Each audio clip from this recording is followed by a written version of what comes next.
Allez, bonjour à tous, c'est le prof Crypto, ravi de vous retrouver pour une toute nouvelle vidéo, ravi de vous retrouver sur un marché qui est extrêmement haussier aujourd'hui, ça fait vraiment plaisir, du vert de presque partout, on a quelques contre-performances mais globalement on s'en fiche un petit peu puisque les grosses valeurs, elles, ça y est, commencent à bien pumper. Si on se met en capitalisation, en journalier, on voit qu'on a le Bitcoin qui pousse 2.8, l'Ether 5.2, Ether on va en parler aujourd'hui puisqu'on serait selon nous sur le début de son retournement haussier, le début de sa remontada en vue d'un point haut aux 4000 $ dans un premier temps. Donc voilà, le marché extrêmement haussier aujourd'hui. Alors il n'y a pas tellement de news à proprement parler. Il y a eu le FOMC hier soir où la Fed n'a absolument rien fait et donc selon nous rien de positif en est sorti. Par contre voilà, le marché est haussier ce matin, il y a eu de gros achats durant la nuit. Peut-être que les gens savent des choses qu'on ne sait pas, notamment avec Trump et des possibles accords commerciaux avec la Chine dans les prochains jours. En tout cas voilà, on va essayer de profiter de tout ça aujourd'hui et surtout en fait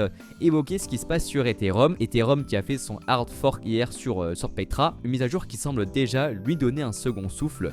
Donc on va revenir sur ça aujourd'hui. Avant toute chose bien sûr, pensez à vous abonner à la chaîne du Prof Crypto, à lâcher un gros pouce bleu en bas de la vidéo si le contenu vous plaît et à nous commenter vos altcoins favoris dans l'espace commentaire pour qu'on y aille faire un tour dans les prochaines vidéos. Donc pour revenir sur Crypto Bubble, on le voit des très grosses performances, du plus 12% pour le TIA, du plus 25% pour le Pengu, du plus 16% pour le Virtual, le Tao plus 11%, le Tao qu'on vous a évoqué il y a maintenant quelques semaines au seulement 200 $ et qui a fait plus d'un x2 déjà au prix actuel et on pense que c'est que le début donc c'est extrêmement encourageant pour la suite. Et on pourra aussi évoquer pour finir le PP, donc les mêmes coins sont à la fête en espérant du coup que le Doge s'invite à celle-ci et c'est le biais qu'on a pu évoquer dans la dernière vidéo qu'on vous mettra en suggestion. Le Doge qui pourrait bientôt, on ira faire un tour sur la partie graphique tout à l'heure, déclencher son propre mouvement haussier et déclencher le FOMO, ça y est, de ce nouveau run haussier. Donc revenons-en aux news, donc hier la Fed a maintenu ses taux pour la troisième fois consécutive, donc pas de baisse de taux encore une fois. Et semble-t-il, les prochaines baisses de taux ne se feront qu'à partir de juillet prochain, donc le 30 juillet prochain. Il y aura entre-temps cependant une réunion de la Fed et un FOMC, mais pas de baisse de taux en perspective. Et malgré ça, malgré le fait que en soi c'est une mauvaise nouvelle, le marché apprécie. Donc ça c'est plutôt encourageant. Dès lors que le marché ne réagit plus à la baisse à des mauvaises nouvelles, c'est souvent le début d'un gros run haussier. Et à l'inverse par contre, dès lors qu'on aura de très bonnes nouvelles, mais que le marché ne réagira plus à la hausse et qu'il même commencera à baisser, ce sera le signal d'un retournement de marché baissier. Ensuite donc le hard fork de Ethereum Petra et ça y est un succès. Le hard fork a été réussi durant la journée du 7 mai et le moins que l'on puisse dire sans rentrer dans les détails techniques, c'est que ça a déjà un impact au niveau de l'émission du token et au niveau de la déflation surtout du token Ethereum, puisque comme nous le dit ici un Seb from Zero to DK, il y a dorénavant 0 block reward pour les validateurs du réseau Ethereum et donc concrètement ces derniers vont être payés par les fees qui sont payés par ceux qui utilisent le réseau Ethereum et on sait une partie de ces fees est brûlée.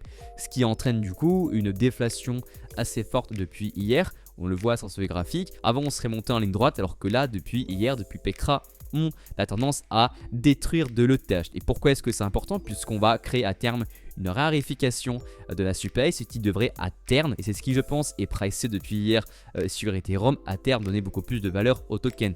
Vous connaissez la loi de l'offre et la demande. Si on a de moins en moins d'offres avec une demande qui elle ne fait que croître, comme c'est le cas sur Ethereum malgré tout ce qu'on peut dire, effectivement la valeur en question, et là on part d'Ethereum, aura tendance à aller à la hausse. Et c'est vraiment super important puisqu'on sait très bien que pour les altcoins, pour qu'on ait enfin une altcoin season, tout doit passer par Ethereum. Ethereum est le leader de ça. Dès lors que Ethereum arrivera à enfin performer, il amènera avec lui son écosystème, donc la DeFi et les tokens qui y sont associés, les tokens également de Layer 2, les tokens également de restaking, on peut parler de Sway, on peut parler de Eigenlayer, et ensuite il y aura un déversement de liquidité qui sera sur les autres altcoins. Et c'est en ça que les altcoins sont grandement corrélés à Ethereum et que l'altcoin season est grandement corrélée à la poussée à la hausse d'Ethereum. Et Ethereum, pour aller faire un point très rapidement sur la partie graphique, on n'est pas encore sorti d'affaires malgré le fait que c'est très encourageant. Ethereum, le signal qu'on aimerait vraiment apercevoir dans les prochaines semaines, prochains jours, c'est venir breaker ce niveau des 2100 $.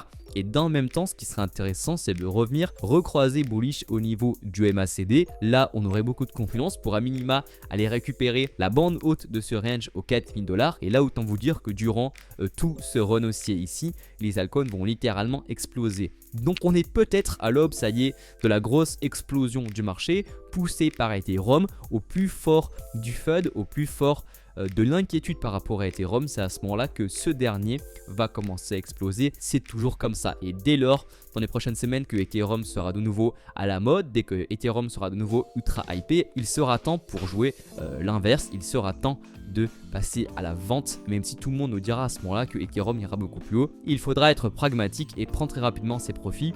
Allons faire un tour sur ce qui se passe en daily. En plus, pourquoi est-ce que c'est important de venir breaker ce niveau des 2100, puisque ça casserait aussi la dynamique baissière qu'on a en daily. Pour le moment, en daily sur Ethereum, on est encore baissier, donc on ne break pas les 2100. Donc avant ça, prudence. Et ce qui peut être tout à fait jouable dans les prochains jours sur Ethereum, c'est venir buter sur ce niveau, le rejouer sur support ici au 1860 avec beaucoup plus de confluence qu'ici, pour ensuite jouer un breakout et une continuation haussière, puisqu'on se rappelle que rien ne monte en ligne droite. Il y a toujours des retracements durant la montée, donc patient pour ceux qui veulent rentrer dans le train Ethereum. Ensuite donc BTC qui s'approche des 100 000 $ et Zani. Voilà, on est sur un retour de bull run assez fort, hein. On rappelle encore une fois que le H-Ribbon s'avait reflashé au bleu, la MD mondiale avait fait des nouveaux ATH et en fait encore aujourd'hui. On avait breaké cette pattern à la hausse, ce fameux bull flag, on avait réintégré le range. Donc depuis, voilà, on monte en ligne droite, hein, tout comme durant cette montée. Et donc maintenant, ce à quoi on s'attend, c'est venir breaker ce niveau haut des 108 000 $ et pourquoi pas les récupérer dans un bull run excessif, la borne qu'on a visé ensemble aux 135 000 $ qui constitue voilà, l'objectif théorique de la tasse séance ainsi que du bull flag qu'on a breaké ici. Donc voilà, BTC très très fort, et on va aussi attendre pourquoi pas un croisement bullish dès la semaine prochaine au niveau du MACD, ce qui serait un signal de plus d'une continuation haussière du BTC, pourquoi pas donc au-delà même des 135 000 $. Et ce qu'on regarde aussi attentivement, c'est le Doge qui pousse plus 7 points. Le Doge qui est donc en passe de venir breaker son bull flag à la hausse.